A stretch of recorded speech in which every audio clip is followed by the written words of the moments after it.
Next is the world of Kendo or samurai. He who moves first loses. So reaction is faster than action. Right. Perhaps adrenaline helps your brain react to something faster than you could actually initiate it in the first place. Well, it looks like we need to get some Kendo training. Let's do it. Now, it should be noted here, neither Jamie nor I are experienced swordsmen, so we've brought in an expert. Mr. David Nakanishi is a 4th Dan Kendo practitioner, and he is going to instruct us in the basics enough to properly conduct this test without, hurting each other. But it's not just training that should prevent potential injury. This is our Kendo armor. We have a shirt, a divided skirt, gloves, torso protection, waist protection, last but not least, the helmet. This is what I'm going to be wearing, and Adam will be doing the same. And once kitted up, the Kendo class begins. Full steam ahead.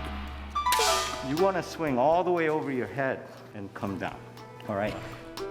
Ow. And after 3 hours of being hit, Wow, that hurt. again, and again, This isn't very pleasant. the guys have apparently mastered the basics. Okay, so now we've learned different striking techniques, and because, well, we like bashing each other on the head best, we're going to test that technique and see whether, in fact, he who attacks first strikes last. But before the reaction versus action battle commences, Adam's got a rig to rig. So when Jamie and I go head to head, we need an automated system that does 2 things. First, it's got to randomly allocate who makes the first move, which is what this circuit box controls. Nice. And second, it's got to determine who wins. For that, I've coated our helmets and our swords with a conductive mesh so that when you get hit, your helmet lights up. If this works, then my sword should light up Jamie's helmet. It does! And Jamie's sword should light up my helmet.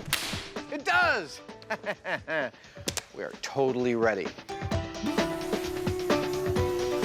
Well, in that case, it's back to the dojo, which has had a makeover for both aesthetics and science.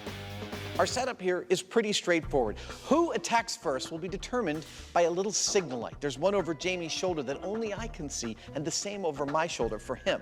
If I see my signal light go on, I take a deep breath, and sometime between 5 and 10 seconds later, I attack. If I hit Jamie correctly, his lights go on. If he hits me correctly, so do mine. The high-speed camera tells us who got there first.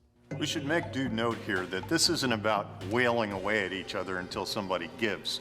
This is one strike at a time, and we're recording the results. All right, Mr. Heineman, are you ready? I'm ready. Here we go. Begin test 1. On cue, the randomizer selects that it's Adam who has to move first. But who won? So check this first shot out. Classic Jamie, you give him a contest and he only pays attention to the ultimate parameter of the contest, which is I've got to light up the lights on Adam's head. You can see I'm actually going for a full hit and Jamie's just reaching out and poking with his stick. And what that means is test 1's tie is invalid. For test 2, Ready? where the randomizer again selects Adam, it's go big or go home. Ow! Like getting hit with a 2x4. Yeah, it doesn't feel good. This time, with 2 sizable swings, Adam's the clear winner, which is not good news for the myth. For test 3, Jamie selected to lead. And like test 2, he who moved first actually won. Oh. But the guys aren't giving up on this myth without a fight, as they break through the pain barrier in 20 separate bouts. Jamie and I spent all day in that armor smacking each other in the heads with those shinai. And you should note a couple of things as we're going. One, you can see clearly that we get faster as we go, which means that it doesn't hurt less, it actually hurts more as we progress. And secondly, the shinai that we're using, they're wrapped in screen. They're about half a pound heavier each, which means we're taking more force on our head than the armor's been designed for, and both of us could feel it the next day. Oh. Sorry, Jamie. Yeah, I didn't know when I signed up for this job that it required impacts to the head. I've got a headache. So do I. Let's go crunch our data and nurse our wounds.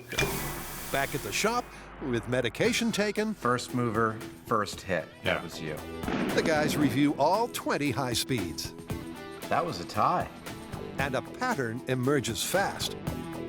Well, Jamie and I have reviewed many high-speed shots of us whacking each other in the head, and it would seem that our injuries are not for naught because the results are pretty consistent. We could not find a single case where the second person to move achieved the first hit. And keep in mind, this is not about skill at Kendo.